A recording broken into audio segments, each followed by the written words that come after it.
Cop stories in and around Aylesbury on Aylesbury News.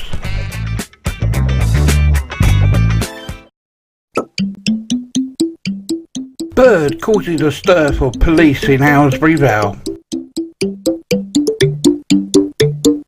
Police in Aylesbury Vale had a call out to what they thought was a burglary in progress last night. All possible officers were sent to the scene, blue lights flashing along with a dog unit and the helicopter, but all wasn't as it seemed. In a post on the Thames Valley Police Aylesbury Vale Facebook page this morning, officers revealed there was no crime in progress. In fact, a bird had managed to get into the property and was flapping about. This is what had spooked the occupant, meaning he called 999. Disabled parking used by builders at Stoke Mandeville Hospital. Buckinghamshire Disability Service have questioned why one of the two main disabled parking areas at Stoke Mandeville Hospital is being used by builders. A disabled visitor who was shocked to see it being used as a storage yard for building work at the hospital, which is the home of the Paralympic Games, but have described it as selfish disregard of disabled people's needs. We contacted Buckinghamshire Healthcare, who responded by saying this: "We would like to apologise for any temporary disruption whilst work is on the way to complete Horatio's Garden, a £1 million project to create a wonderful state-of-the-art garden for our spinal injury patients. Work is due to be completed in August. In the meantime, we would like to reassure any disabled guests to the hospital that we have 67 disabled parking spaces at the site, which are clearly signposted."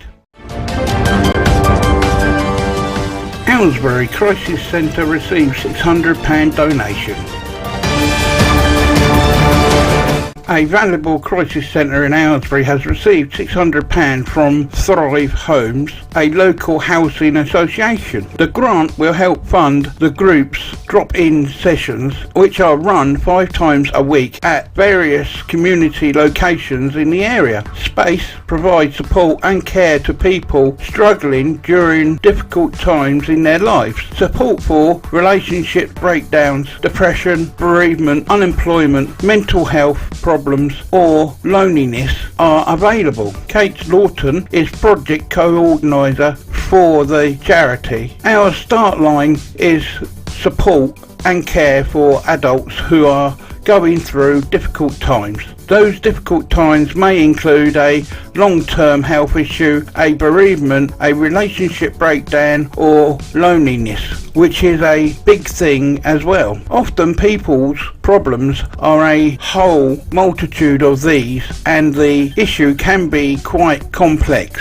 Anyone can come in and they will be greeted with a friendly smile, a cup of tea, biscuits or healthy snack and a listening ear. That's really the ethos of our project, to listen to people who are going through difficult times and to enable them to bring to solve some of their problems by talking things through. The drop-in centres, times and places are St Mary's Church, Tuesdays 10 a.m. till 12 noon, Fridays 10:30 to 12 noon, or Sundays 2 to 3:30 p.m. Queen's Park Arts Centre, Mondays 11:45 to 1:45. The Church of the Good Shepherd, Thursdays 10:30 a.m. to 12 noon. Worrying ambulance delays across Bucks. Worrying ambulance delays across Buckinghamshire have been blamed on the long journey paramedics are forced to make for A&E to the south of the county. The length of time paramedics have had to wait in A&E before they are seen by a doctor has also suffered over the last year as the NHS struggles to cope with the winter crisis. South Central Ambulance Service (SCAS) failed to hit the 7-minute response target across the Chiltern Clinical Commissioning Group area for life-threatening emergencies in 2017-2018. On average, paramedics arrive at the most serious calls, known as Category 1, in 8 minutes and 29 seconds. SCAS also missed out on the 18 minutes target for emergency calls or Category 2 in the Chiltern area, on averaging at the patients within 8 minutes and 43 seconds. The concerning statistics echo fears continuously raised by campaigners over the last decade who have been calling for Wycombe's A&E to be reopened for 12 years since its closure. High Wycombe residents are forced to travel 14 miles to the nearest A&E at the either Wrexham Park Hospital in Slough or Stoke Mandeville in Aylesbury. SCAS has also blamed the delays on traffic disruptions caused by several winter weathers, as well as an increase in the time it takes for paramedics to hand the patient over to the emergency department. Head of Operations at SCAS, Mark Begley, said, SCAS continues to work with all its NHS patients to minimise any delays and improve response times for patients in Buckinghamshire. More recently, this work has been evident in improved response times for some areas. From May 2018, the mean response target for Category 1, the most serious cases in Aylesbury Vale, CCG, was achieved 6 minutes and 58 seconds. And across Buckinghamshire as a whole, including Milton Keynes, for the final year to deal with mean Category 1 responses target is also being achieved at 6 minutes 49 seconds. MP Steve Blaker said he is concerned to learn that the delays, however, highlighted the specialist stroke and heart attack unit at High Wycombe Hospital. A&E waiting times are also on the rise as Buckinghamshire Healthcare Trust (BHT) fails to hit the 95% target for patients who wait 4 hours or less before they are seen by medical staff.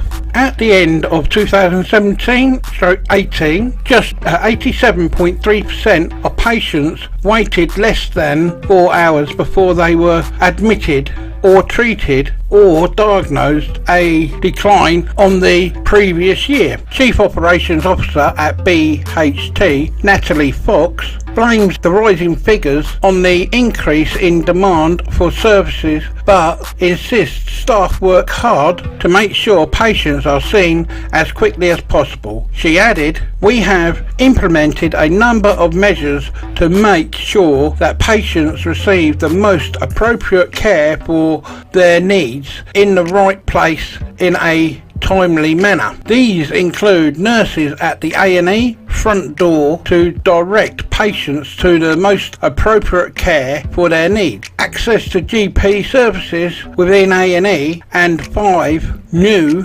additional rapid assistance and treatment cubicles to ensure patients who arrive by ambulance are assessed by a senior clinician before being treated by the most appropriate team as quickly as possible." Midnight engagement for hospice supporters in Aylesbury.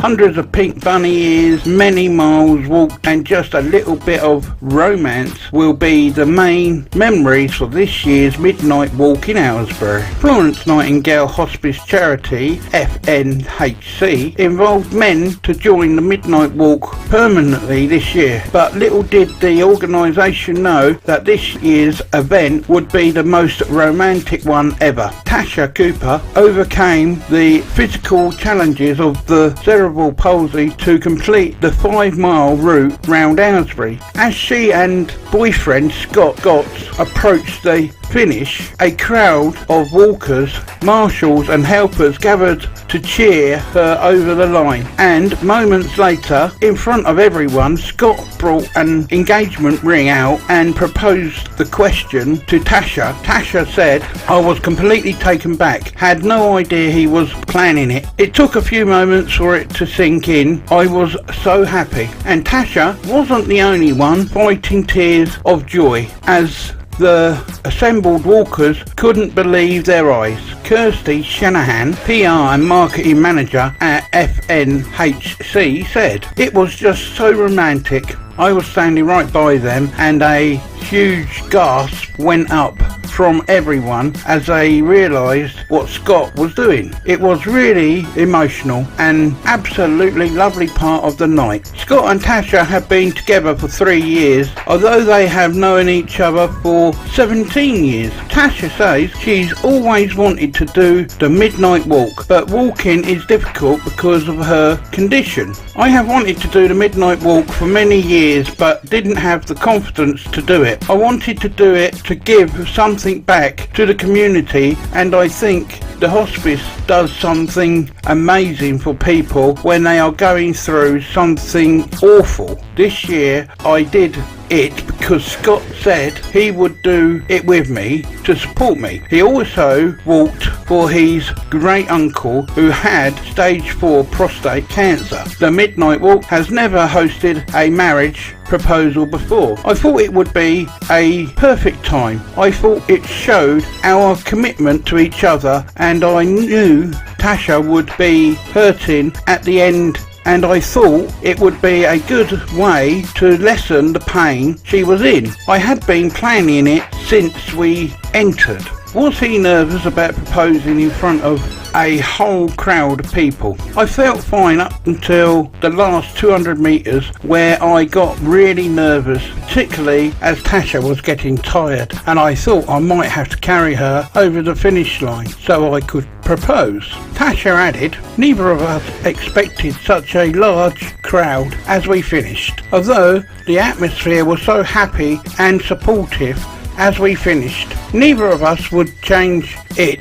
Sharing it with everyone made it even more special." The couple planned to get married in the summer 2020, and Mark Duncan from Midnight Walk sponsors A Car to Go has already offered them a wedding car, but they'll be back to do a midnight walk again before that. Tasha said, "I think we both intend to take part in the walk in future, as it has become very memorable for us both in the best way." 590 people registered for the walk this year, of which 15% were men and boys, making this the most popular year for the event since 2015. The money raised by the Midnight Walk makes a huge contribution to enable Florence Nightingale Hospice Charity to continue to provide services to patients with life-limiting illnesses